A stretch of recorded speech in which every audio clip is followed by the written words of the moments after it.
Power 106, Big Boys Neighborhood. Ricky Martinez here with Nicki Minaj. Nicki, it's always an honor to have you in the neighborhood. It's always an honor to be here. My gosh. And I gotta say, you're king. It ain't even like Queen Nicki, it is King Nicki. You are killing it on all levels. Thank you. First of all, Anaconda dropped. That set the internet on fire. You see people are, did something happen with iTunes? Because I saw the bars were like, oh my God, we can't access it. For like an hour, they couldn't access it on iTunes, and they started hitting me up going crazy. I was like, okay, you know what, you guys, go outside and have fun. They were like, no, this is how we have fun. When you come back in, everything will be okay. But it's back now, we good. And not only that, of course, this month, this year, this season, well, I know everyone's like the different types of rapper seasons. It's Nicki Minaj for real season. Like, people are expecting what you're dropping. We talk about the single and how it does what an album does, right? As far as hype and as far as like coming in and even doing an interview. That's how big your music is. Is that crazy to just even experience? It is a little bit crazy because I was thinking yesterday, like, wait a minute, why do I feel like I'm promoting an album when I'm really not? Because I'm doing these interviews and you know, sometimes if I don't call a particular radio station, they'll be kind of like salty. Yeah. So I have to make sure I make my rounds and call up people and, you know, just thank everybody for the love and the support. But it does. I mean, I don't recall ever doing this much promo for like singles, but it just feels like, you know, when I put the picture out, I didn't think it was going to become that big of a deal. I really, really, like, you're that big of a deal. Thanks. People think it was like a calculated decision, but really, no lie, like, we were just shooting the video and I just took some pictures and I happened to like that. It's from the Anaconda from the video shoot. Dope. It's from the video shoot, and we had like a little room set up where every time I shot a scene, I would just go and take a couple photos. And literally, I maybe took just under 20 photos in that outfit, and I just looked at one and I was like, I love that. That's it. Yeah. That's going up right now. Now, speaking of the video, we did get a little bit of a tease of the Anaconda video. Yeah. Amazing. What you do, period, all around entertainer. I do gotta ask, does Sir Mix-a-Lot reach out? Has he said like, yo, I really like this? Yeah, we spoke, and first he was going to, like, recut stuff. He was like, hey, anything you need me to do, I will come down to the studio. I will help you out in the best way. And I was just so flattered. And we ended up just using the sample the way it was. But, yeah, he was like, you know, you're such a, like, he was like, I love your work ethic. Yeah, and that was pretty much it. He was, like, very excited about the way the song came out, and that made me feel good because the song is so legendary, and I don't want to touch anything unless the hype can be just as much as it was with him. Right. So it felt good to know that he liked it. I think the video, too, I remember the Sir Mix-a-Lot video, the freaking booty mold. Yeah. Like, as far as video goes, what can we expect from Nicki Minaj, Anaconda? I was just saying, like, earlier that I don't know how I'm going to make a clean version to this video. Like, it's a lot of... And with my dancers, I handpicked dancers that had some booty and that looked like the everyday girl, the round-the-way girl, you know, because I didn't... One of the things that I wanted to do with this song was just say that it's okay to, you know, be curvy or have a couple extra pounds on you. And I know because I'm in the business, I'm under so much pressure to be so skinny. And, you know, I definitely want to lose weight even now. But...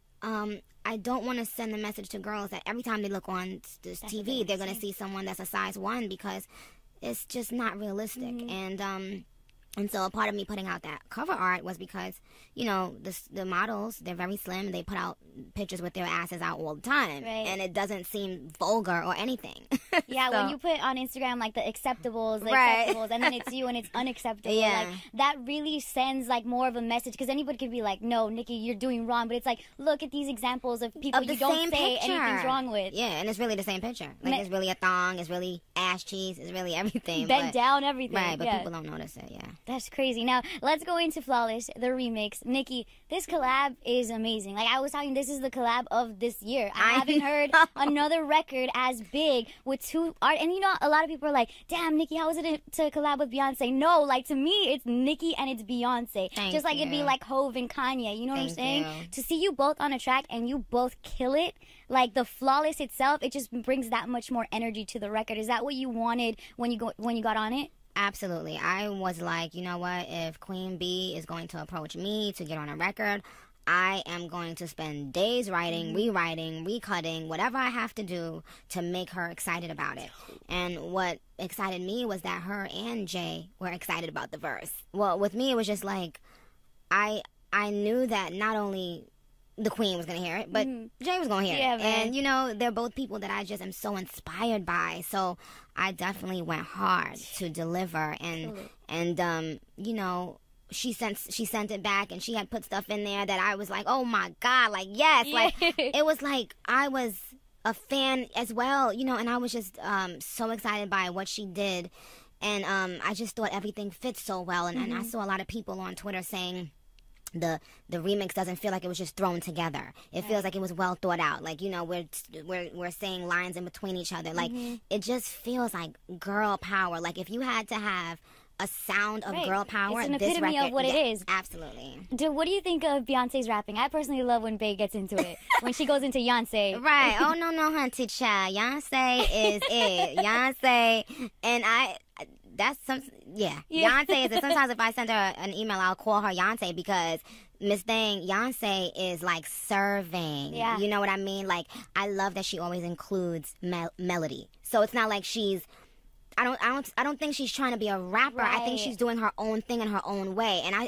don't think it's any different from when she did remember when she did but no, even further than that, when she did like Ring the alarm, right? And she had like the attitude of a rapper, but she still had that beautiful tone. It's something that she's creating. Right. You know what I mean? And it's her own lane. And I mean, I love that she's opening up more. I love that she's having fun. She's I feel like she knows she's accomplished everything a woman could possibly accomplish. You know what I mean? So now it's time for her to have fun. And I love that she shows you that much respect as well, to be like, yo, Nicki, because she's the one who's like, please get on Flawless. Like, I need you on Flawless. Yeah. And I was so grateful and humbled, because I've said for years how much I look up to her. Not because she's a beautiful woman or because she, has good songs. It's more than that. I just love women who are driven, who are workaholics. And, because I'm guilty of being a workaholic. Right. And I always say, people, they just don't understand me. A lot of people can't understand a woman that won't stop working.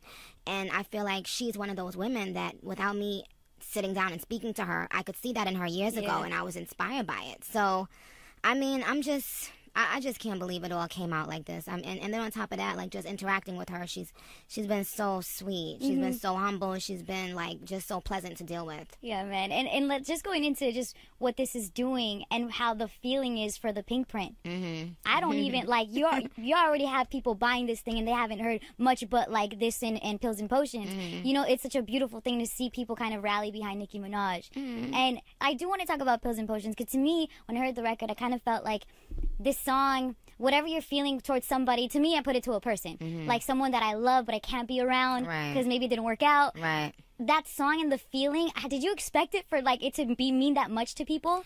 No, but it's funny because every time I speak to people about Pills and Potions, they have a very strong feeling that goes along with why they love the song.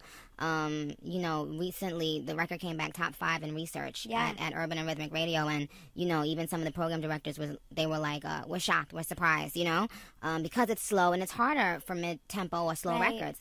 But the record is just such a real record, and sonically it's just so dope.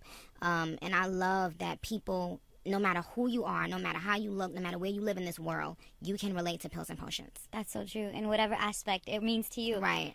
Well, I want to talk about Young Money, because the thing is, this isn't like this is an all-star team. Like, this isn't like a team that is like, okay, someone shining. Like, everyone is a mega star on this roster. And I feel like there was a time where it's like a lot of these crews, like from Good Music to Maybach, it's kind of like, okay, someone's in, someone's out. It's like dissipating. Young Money to me is like in full force now. Did y'all like regroup and be like, yo, we gotta kill it this year? Because Wayne coming out with Carter 5. I know Drake prepping for the next album. You, of course, with Pink Print. Like, it just seems so like, all right, we're on a mission now. I think organically it just was meant to happen now. I think separately we definitely have had those talks like, yo, we need to be as unified as possible, and because we're so powerful when we're unified, and the people love what Young Money is and what it represents.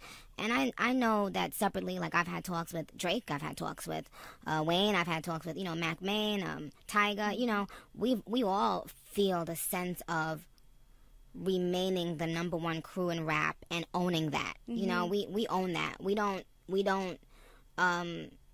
we don't just say that. Yeah, you don't take it lightly. Like, yeah, and we don't just say it. Like, we really put in the work, and we, no matter how successful either of us are, we all hungry, you know, and I think that's one of the things that is essential in staying at the top. Man, I can't wait for Pink Print again, Nicki. Anaconda is going to do amazing. We already know that. You. Flawless is on everyone's mind, especially all the girls. I'm telling you, it's an anthem. Like, really? And the thing is, like, what Nicki Minaj does, no one's done. Like, we're at the point where whatever you do, you're breaking new ground. You're setting that tone, and that's just cool to watch because it's like we can only be surprised about what you do next. So thank you. Thank you, Nicki. Nicki, do you have, like, a favorite Nicki Minaj verse? I love that question. I've written so many verses. She's written them, by the way. I don't know. Every time people ask me that. How about this? Is there a verse like in all of rap that you go to, like, when you're trying to, like, when either you need that motivation? Like, for me, like, I listen to, like, Gangstar's Moment of Truth when I need that like lesson learned. Sometimes if I want to be inspired punchline wise, I'll listen to Wayne. Because Wayne is the king of punchlines. He's the king of that. Yeah, and if I want to be inspired cocky wise or just, you know, swag, grown and sexy wise, I'll listen to Jay. They both give me something so different, but it has always fueled my craft. Yeah, I mean, I hate to say, like, the cliche, like, Monster and stuff, because, you know, I love Roman's Revenge. I love the verses on Did It On them.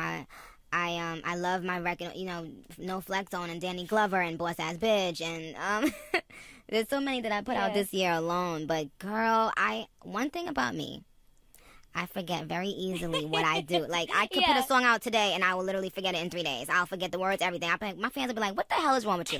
But you know, this Flawless one is definitely going to be close to my heart for a very long time. There you go. Thank you, Nicki Minaj, for checking in with us. Can you say what up to Big Boy? Yes, my baby Big Boy, where are you? I need you. I need to hold you. I need you to pull your pants down and run around the studio like you always do when I'm here. This is not right, Big Boy. Help me, Big Boy. Find me.